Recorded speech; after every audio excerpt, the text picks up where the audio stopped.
बिस्मिल्लाहिर्रहमानिर्रहीम। कैसे हैं आप सब। आज हम अपना सेकंड चैप्टर स्टार्ट करेंगे, सेट्स, फंक्शन और ग्रुप्स। ठीक है, सबसे पहले हमारे पास है सेट। सेट क्या होता है? A well defined collection of distinct objects. ठीक है, वेल डिफाइंड कलेक्शन। किसकी वेल डिफाइंड कलेक्शन है? डिस्टिंक्ट ऑब्जेक्ट की।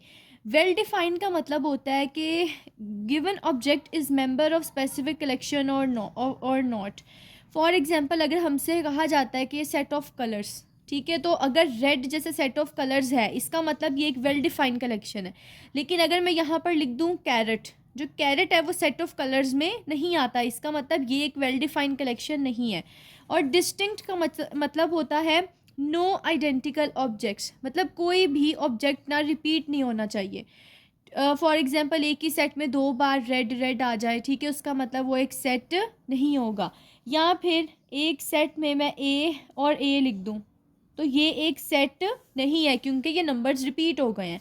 अब जो ऑब्जेक्ट्स एक सेट के अंदर पड़े होते हैं उसको कहते हैं मेंबर्स या एलिमेंट्स। जैसे कि 2 3, ये मेरे पास एक सेट है, 2 इस सेट के अंदर पड़ा हुआ है, इसका मतलब 2 इसका एक एलिमेंट है। दूसरी बात, way to describe a set. हम सेट्स को कैसे डिस्क्राइब कर सकते हैं? 3 तरह की तरीके हैं जिसमें हम सेट को डिस्क्राइब कर सकते हैं। पहली फॉर्म है डिस्क्रिप्टिव फॉर्म, दूसरी फॉर्म है टेबुलर फॉर्म, तीसरी फॉर्म है set builder form. Descriptive form है सेट्स को हम वर्ड्स में डिस्क्राइब करते हैं। For example, set of all vowels, set of colours, set of vegetables. Tabular form का मतलब है कि हम उसके एलिमेंट्स लिखते हैं इन कर्ली ब्रैकेट्स में। For example, set of vowels में क्या आता है? AEIOU, वो मैंने कर्ली ब्रैकेट्स में लिख दिया, ठीक है। Set builder form, it is done by using symbols और letters for an member of a set and stating the property to all members. इसमें क्या होता है कि हम ना सिंबल्स यूज़ करते हैं और एक आर्बिट्रेरी मेंबर उठा लेते हैं एक सेट का, और हम उसके आगे उसकी प्रॉपर्टी लिख देते हैं। फॉर एग्जांपल, हम ऐसे लिखते हैं एक्स, ठीक है, x such that x is a vowel. ये मैंने इसकी प्रॉपर्टी डिफाइन कर दी और ये मैंने एक आर्बिट्रेरी मेंबर चूज़ कर लिया। अब हम इसको पढ़ते कैसे हैं कि A is the set of all x, ये लाइन का मतलब है such that x is a vowel, ठीक है। इसके अलावा इन x element of A, E sign का मतलब है मेंबर ऑफ ए, यानी ये उस सेट का मेंबर होने को रिप्रेजेंट करता है, ठीक है। और एलिमेंट ऑफ भी हम इसको पढ़ सकते हैं और बिलोंग्स टू भी पढ़ सकते हैं। For example, 2 belongs to 2 3, 2 is element of 2 3, या 2 इज़ अ मेंबर ऑफ 2 3, ठीक है। उसके अलावा इस साइन का मतलब होता है कि ये मेंबर नहीं है उस सेट का, या ये एलिमेंट नहीं है, या ये उस सेट को बिलोंग नहीं करता। हमारे पास सेट ऑफ नंबर्स होते हैं, नेचुरल नंबर्स जो कि 1 2 3 4 ऑनवर्ड्स चलते हैं। उसके बाद होल नंबर्स जिसको हम W से रिप्रेजेंट करते हैं, वो 0 से स्टार्ट होते हैं, 0 1 2 3। उसके बाद हमारे पास आते हैं इंटीजर्स, जी रिप्रेजेंट करता है ऑल इंटीजर्स को, और वो कौन से होते हैं? 0 +-1 +-2 ऑनवर्ड्स। उसके बाद जी बार का मतलब है नेगेटिव इंटीजर्स, नेगेटिव वाले इंटीजर जिसमें आ जाते हैं। ऑड नंबर्स ओ से होते हैं, इसमें +-1 +-3 +-5 एंड ऑनवर्ड्स। उसके बाद हमारे पास ई इवन नंबर को रिप्रेजेंट करता है, 0 2 4 6। रेशनल नंबर क्यू को रिप्रेजेंट करते हैं, उसको हम कैसे लिखते हैं? For all x such that x is equal to p by q, मतलब वो एलिमेंट्स जिसको हम पी बाई क्यू की फॉर्म में लिख सकते हैं, जहाँ पर पी और क्यू एलिमेंट ऑफ इंटीजर्स हैं और क्यू 0 के इक्वल नहीं होना चाहिए। इरेशनल नंबर हमारे पास क्यू बार से हम उसको रिप्रेजेंट करते हैं, ये वो एलिमेंट्स हैं जो पी बाई क्यू के इक्वल नहीं होते, और पी क्यू जी के मेंबर्स हैं, ठीक है, और क्यू 0 के इक्वल नहीं होता। रियल नंबर्स होते हैं यूनियन ऑफ रेशनल नंबर और इरेशनल नंबर, ठीक है। इसमें रेशनल नंबर भी आते हैं और इरेशनल नंबर भी आते हैं। उसके बाद आपको ये बात पता होनी चाहिए कि n is subset of whole number, which is subset of integer, which is subset of rational number and which is in return subset of real numbers, ठीक है। आगे जी हमारे पास है अब इक्वल सेट्स। ए सेट बी के इक्वल तब होता है इफ़ एंड ओनली इफ़। इस साइन का मतलब है if and only if they have same elements, अगर उसके मेंबर सेम हो। फॉर एग्जांपल 1 2 3 2 1 3 मेंबर सेम है, ठीक है। ऑर्डर मैटर नहीं करता कि 2 पहले आ गया 3 पहले आ गया, ठीक है। इक्विवेलेंट सेट्स कौन से होते हैं? जिसमें if each element of A is paired with only one element of B, इसका मतलब है उनके नंबर ऑफ एलिमेंट सेम होते हैं बट उसके मेंबर्स चेंज हो सकते हैं. फॉर एग्जांपल देखें, ए 1 को कॉरिस्पॉन्ड कर रहा है, बी 2 को कॉरिस्पॉन्ड कर रहा है, सी 3 को कॉरिस्पॉन्ड कर रहा है. ठीक है, 1 to 1 कॉरिस्पॉन्डेंस होती है इनके बीच में और कोई एक्स्ट्रा एलिमेंट्स नहीं है. ठीक है, इसका मतलब है कि ए बी के इक्विवेलेंट है. ये वाला सिंबल किसके लिए यूज़ हो रहा है? इक्विवेलेंट सेट के लिए. सिंगलेटन सेट कौन सा होता है? जिस सेट में सिर्फ एक एलिमेंट होगा, जैसे 2 इसके पास सिर्फ एक एलिमेंट है. एम्प्टी और नल सेट वो सेट जिसके अंदर कोई एलिमेंट नहीं होता, और इसको हम इससे रिप्रेजेंट करते हैं, इससे भी रिप्रेजेंट करते हैं और इससे भी रिप्रेजेंट करते हैं. ठीक है, लेकिन अगर मैं सेट के अंदर ज़ीरो लिख दूं, इसका मतलब ये नहीं है कि ये एक नल सेट या एम्प्टी सेट है. इसके अंदर ज़ीरो एक एलिमेंट पड़ा हुआ है तो ये सिंगलेटन सेट है. फाइनाइट सेट्स वो होते हैं जिसके डिजिट्स फाइनाइट हो, मतलब वो हम गिन सकते हैं, 1 से लेके n तक नंबर्स जा रहे हैं, मतलब कोई लिमिट है, हम इसको काउंट कर सकते हैं. ठीक है, इनफाइनाइट सेट्स वो होते हैं जिनको हम काउंट नहीं कर सकते, जैसे फॉर एग्जांपल 2 4 6 8 ये चलते जा रहे हैं, हमें नहीं पता ये कहाँ तक जा रहे हैं. उसके बाद हमारे पास आ जाता है सबसेट. ठीक है, ए सबसेट ऑफ बी, ये सिंबल है सबसेट का. फॉर एग्जांपल ए में मेंबर्स हैं 1 2 3 और बी के मेंबर्स हैं 0 1 2 3 4. अब देखिए ए के मेंबर्स बी में पड़े हुए हैं, इसका मतलब ए जो है वो बी का सबसेट है, और इस केस में हम ये भी कह सकते हैं कि बी ए का सुपर सेट है, कि बी के अंदर ए के सारे एलिमेंट्स पड़े हुए हैं, तो उसको हम इस सिंबल से रिप्रेजेंट करते हैं. और A subset of B if and only if x element of A which implies x element of B, मतलब ए के जो भी एलिमेंट्स हैं वो बी में पड़े होंगे. प्रॉपर सबसेट का क्या मतलब होता है कि अगर ए बी का सबसेट है और बी में एटलीस्ट 1 एलिमेंट ऐसा पड़ा होना चाहिए जो ए के अंदर ना मौजूद हो, उसको कहते हैं कि ए बी का प्रॉपर सबसेट है. फॉर एग्जाम्पल ए के एलिमेंट्स हैं ए बी और बी के एलिमेंट्स हैं A B C, at least 1 element ऐसा होना चाहिए जो ए के अंदर नहीं हो, उसको कहते हैं प्रॉपर सबसेट, और ये सिंबल है प्रॉपर सबसेट का. Improper subset, if A is subset of B and A is equal to B, अगर ए बी का सबसेट भी है और ए इज इक्वल बी, मतलब ए बी दोनों इक्वल आ गए हैं. ठीक है, उसका मतलब है ये इम्प्रॉपर सबसेट है. दूसरी बात, ये वो जो मैंने पीछे भी बात बताई है कि एन जी का प्रॉपर सबसेट होता है जी क्यू का, और क्यू रियल नंबर्स का. फिर empty set is a subset of every set, empty set हर सेट का सबसेट है. ठीक है, अब हमारे पास आ जाता है पावर सेट. अ सेट में contains elements which are sets themselves, power set वो सेट होता है कि जिसके अंदर वो एलिमेंट्स भी आ सकते हैं जो सेट खुद हो. ठीक है, पावर सेट को हम पी एस से रिप्रेजेंट करते हैं. ठीक है, अगर फॉर एग्जांपल एस का पावर सेट निकालना है तो हम उसको इस साइन से रिप्रेजेंट करेंगे. ठीक है, set containing all possible subsets, इस सेट के अंदर जितने पॉसिबल सबसेट्स एक सेट के निकल सकते हैं ना, वो इसके अंदर आते हैं. Number of elements in a power set, अगर हम ये फाइंड करना चाहते हैं कि एक पावर सेट में कितने एलिमेंट्स आएंगे, उसका ये फॉर्मूला होता है 2 की पावर n. ठीक है, फॉर एग्जाम्पल देखें, अब हमारे पास a is equal to A B है, हम इसका पावर सेट कैसे निकालेंगे? पावर सेट ऑफ a, सबसे पहले आपने कर्ली ब्रैकेट डालनी है और एक एम्प्टी सेट लिखना है. ठीक है, कोमा a फिर b और फिर ए बी, और फिर आपने कर देनी है ब्रैकेट क्लोज. ये हो गए आपके पावर सेट्स. ठीक है, 1 2 3 4. अब देखें यहाँ कितने एलिमेंट्स थे? 1 2, तो 2 की पावर 2 ले लें, आंसर क्या आ गया 4, और ये 1 2 3 4 मैच हो गए. अब आपके पास है 1 2 3, हमने इसके भी पावर सेट निकालने हैं. एम्प्टी सेट 1 फिर 2 फिर 3, उसके बाद 1 2, ठीक है, फिर 1 3, उसके बाद 2 3 और उसके बाद 1 2 3. आपके सबसेट सारे कंप्लीट हो गए. इसको ब्रैकेट में इनक्लोज कर दिया. हम कितने बन रहे हैं? 1 2 3 4 5 6 7 8. कितने एलिमेंट्स हैं यहाँ पर? 1 2 3. तो 2 की पावर 3 किसके इक्वल होता है? 8 के. अगर वो हमसे कहेंगे पावर सेट फाइंड करें, हम इस तरीके से पावर सेट फाइंड करेंगे. बट अगर वो हमसे ये कहते हैं कि number of elements of power set find करें, तो आपने ये फॉर्मूला यूज़ करना है 2 की पावर n. दूसरी बात, अगर आपका ए एक एम्प्टी सेट है, ठीक है, तो उसके पावर सेट में एक एलिमेंट आएगा. 2 की पावर अगर 0 करें आप तो वो 1 के इक्वल आता है. ठीक है, powers of empty set empty नहीं होता, उसके अंदर एक एम्प्टी सेट पड़ा होता है. यूनिवर्सल सेट होता है बिगर सेट, उसको हम यूनिवर्सल और सेट इसलिए कहते हैं कि आगे हमने जितने भी क्वेश्चन सॉल्व करने हैं, हम ए लेंगे, बी लेंगे, सी लेंगे, वो सब इस यूनिवर्सल सेट के एलिमेंट होंगे. इसको यू से रिप्रेजेंट करते हैं. अब आपकी एक्सरसाइज 2.1 स्टार्ट हो रही है. राइट इन सेट बिल्डर नोटेशन, हमने इसको सेट बिल्डर नोटेशन में लिखना है. अब देखें 1 2 3 से लेके 1000 तक आपने सबसे पहले लिखना है for all x such that x is element of 1 2 3, कौन से नंबर स्टार्ट होते हैं, नेचुरल नंबर, हमने यहाँ पर लिख दिया n। उसके बाद आपने लिखना है एंड x इज 1000 तक के, तो आपने लिखना है लेस देन इक्वल टू 1000। अगर हमारे पास यहाँ पर 1000 की जगह लिखा होता 9000, सॉरी 999 लिखा होता, तो आपने यहाँ पर लिखना था x इज लेस देन 1000।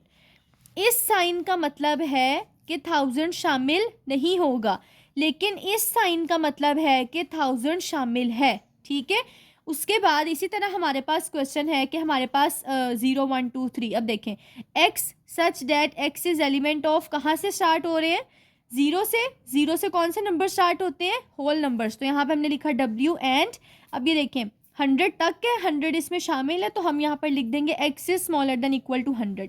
अब आपके पास 0 + 1 - 2 इंटीजर्स हैं। ठीक है, तो for all x such that x is element of integers and अब ये देखें यहाँ प्लस माइनस 1000, मतलब -1000 से लेकर 1000 तक है, इसलिए आपने less than equal to x और less than equal to x डालना है। ठीक है, -1000 से लेके 1000 तक।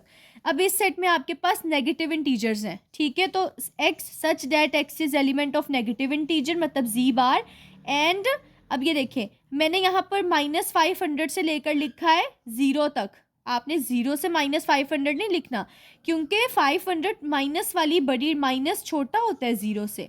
ठीक है, इस वजह से -500 यहाँ पे है और 0 यहाँ पर है, और लेस देन इक्वल वाला यही अंडरलाइन वाला साइन डालना है, क्योंकि ये दोनों नंबर शामिल है। अब आपके पास यहाँ पर है 100 से लेके 400 तक। अब देखिए यहाँ पर तो नहीं ना लिखा हुआ, 0 से स्टार्ट हो रहे हैं कि 1 से हम इसको नेचुरल नंबर ही लेंगे, तो x such that x is element of natural number and 100 से लेकर less than equal to x less than equal to 400। ठीक है, उसके बाद है आपके पास -100 से लेके -500 इंटीजर्स है, x bar x element of negative integers. ठीक है, एंड -500 से लेकर -100 तक। आपने यहाँ पर -100 नहीं लिखना, क्योंकि -500 100 से छोटा है, माइनस में बड़ी वैल्यू बड़ी, ठीक है, माइनस में बड़ी वैल्यू छोटी होती है। आपके पास आ गया -500 से लेके 100 तक। अब पेशावर, लाहौर, कोयटा, कराची, ये सब जितने भी हैं ये province, capital of province of Punjab है।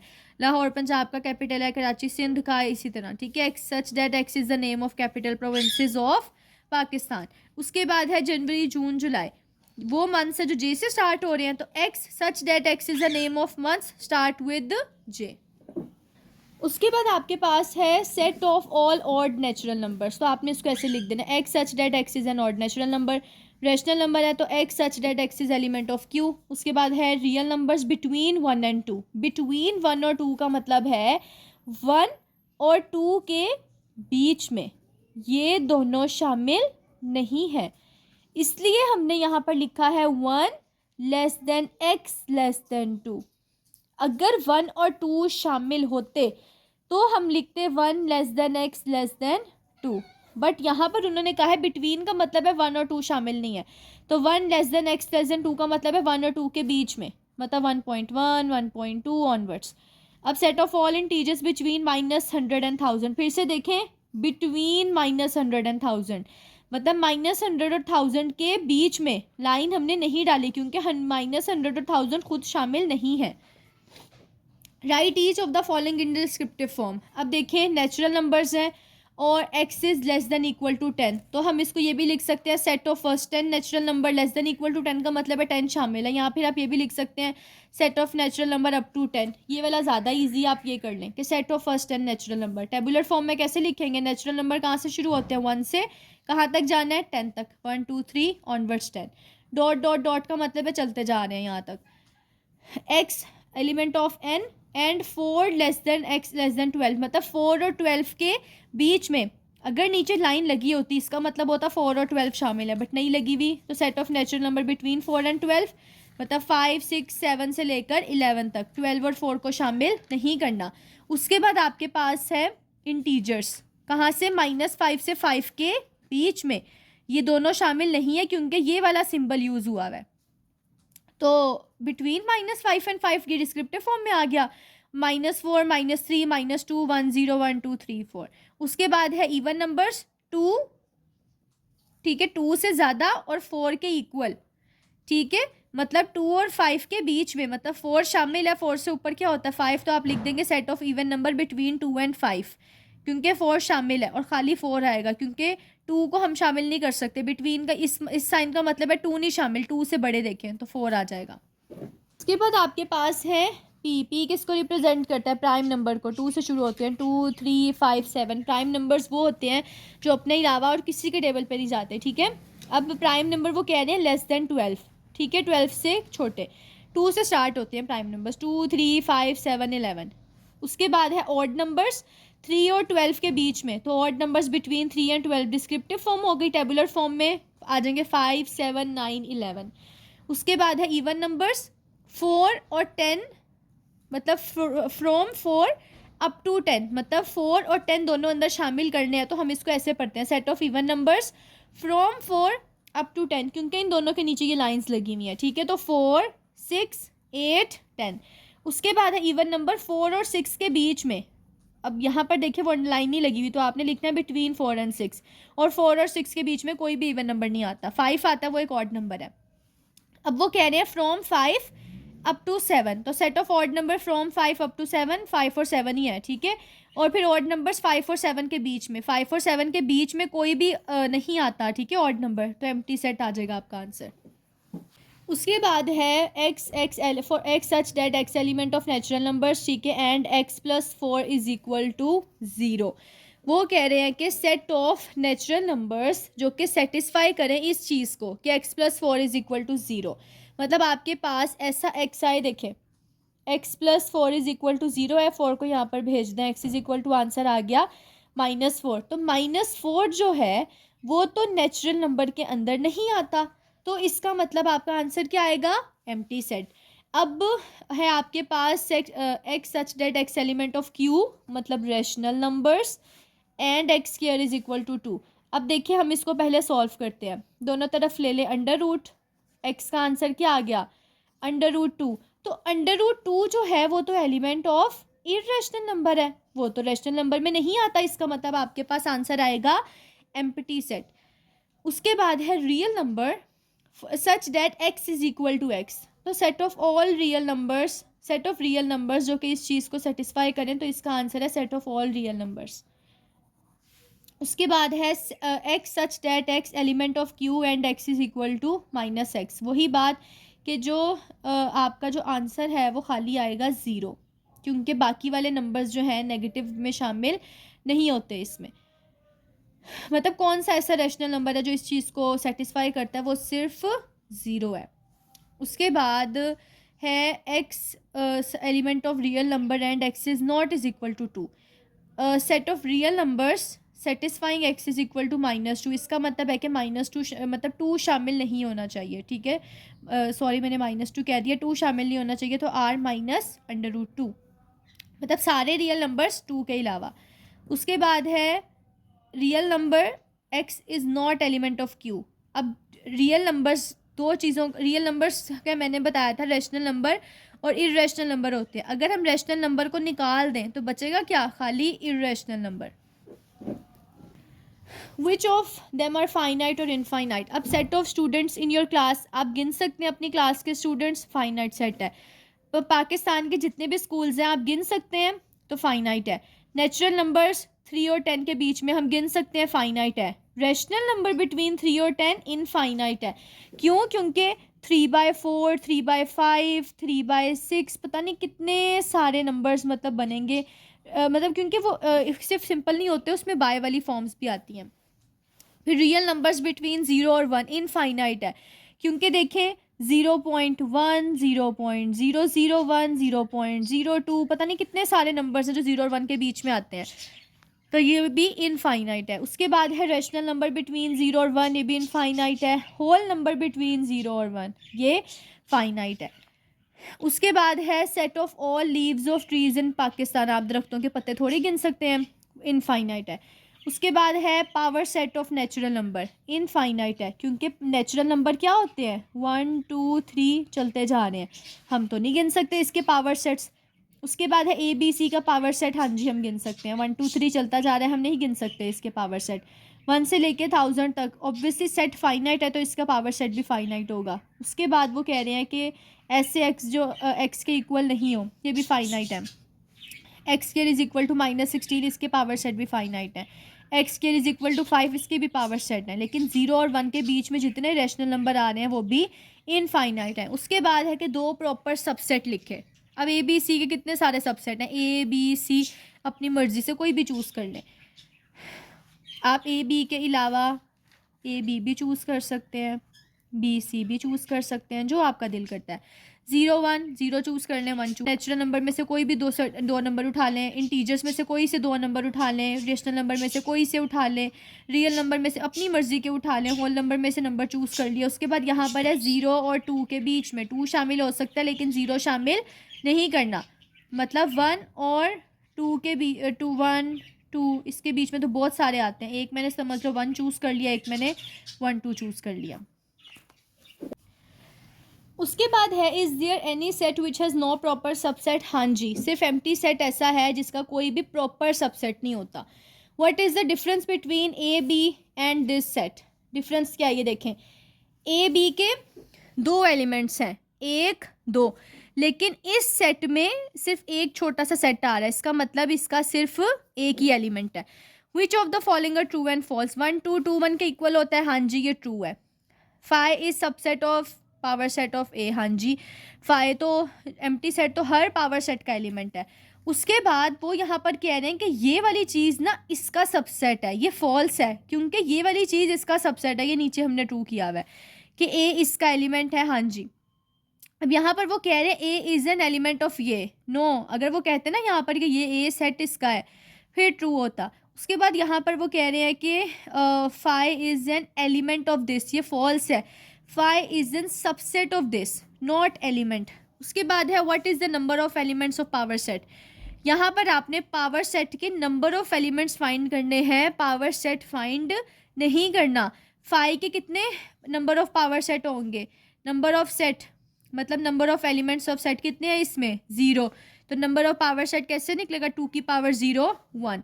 अब 0 1 कितने number of sets, number of elements of set हैं? 0 1 2। नंबर ऑफ पावर सेट कैसे निकलेंगे? 2 की पावर 2। यहाँ पर 7 हैं तो 2 की पावर 7 128। यहाँ पर 8 एलिमेंट्स हैं तो 2 की पावर 8। यहाँ पर 1 2, ये 1 2 3 नहीं करना, ये एक सेट अलग एलिमेंट है, एक अलग है। 1 2 तो 2 की पावर 2 4।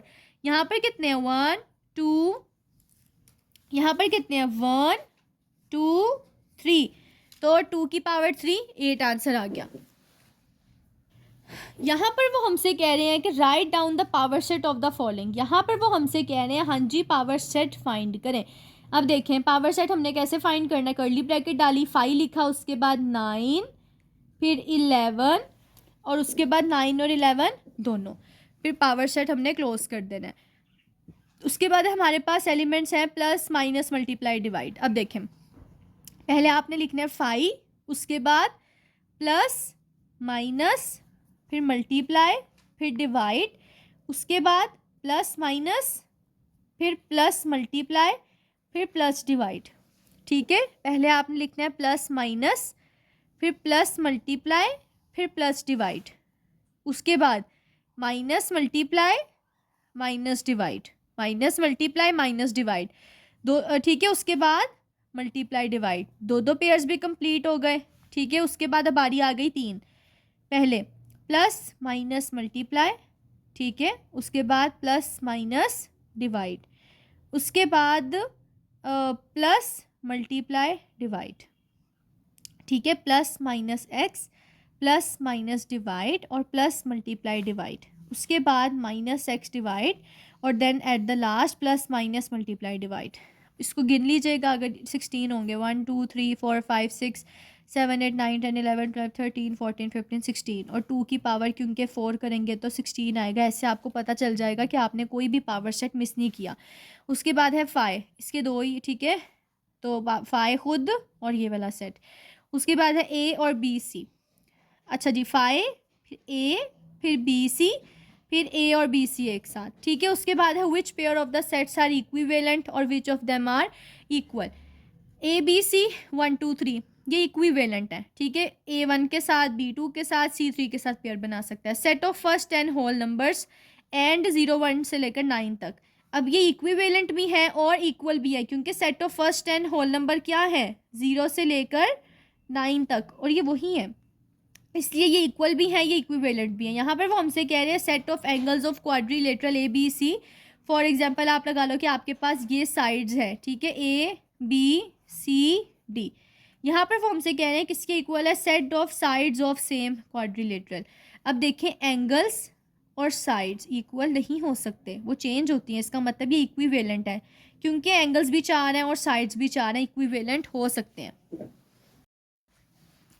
उसके बाद है set of sides of hexagon और set of angles of hexagon. Hexagon 6 sided figure होती है, ठीक है, 6 साइड्स होती हैं इसके फिगर में, तो ये भी इक्विवेलेंट है, क्योंकि 6 साइड्स और 6 एंगल्स इक्विवेलेंट तो हो सकते हैं लेकिन इक्वल नहीं हो सकते। 1 2 3 4 2 4 6 8 ये भी इक्विवेलेंट है, इक्वल नहीं है। 1 2 3 4 ये भी चलते जा रहे हैं, ये भी चलते जा रहे हैं, इक्विवेलेंट है। अब यहाँ पर है 5 से लेके इस नंबर तक, बट ये चलते जा रहे हैं, तो ये तो इनफाइनाइट है और ये फाइनाइट है, तो ये इक्वल भी नहीं है और इक्विवेलेंट भी नहीं है, ये नॉन इक्विवेलेंट है। इसके साथ आपकी 2.1 जो है वो कंप्लीट हो गई है। इससे रिलेटेड आपको कोई भी क्वेश्चन है तो आप मुझसे कमेंट बॉक्स में पूछ सकते हैं, और उम्मीद है कि आपको मेरी वीडियो पसंद आई होगी। अब दुआओं में याद रखिएगा और अल्लाह हाफ़िज़।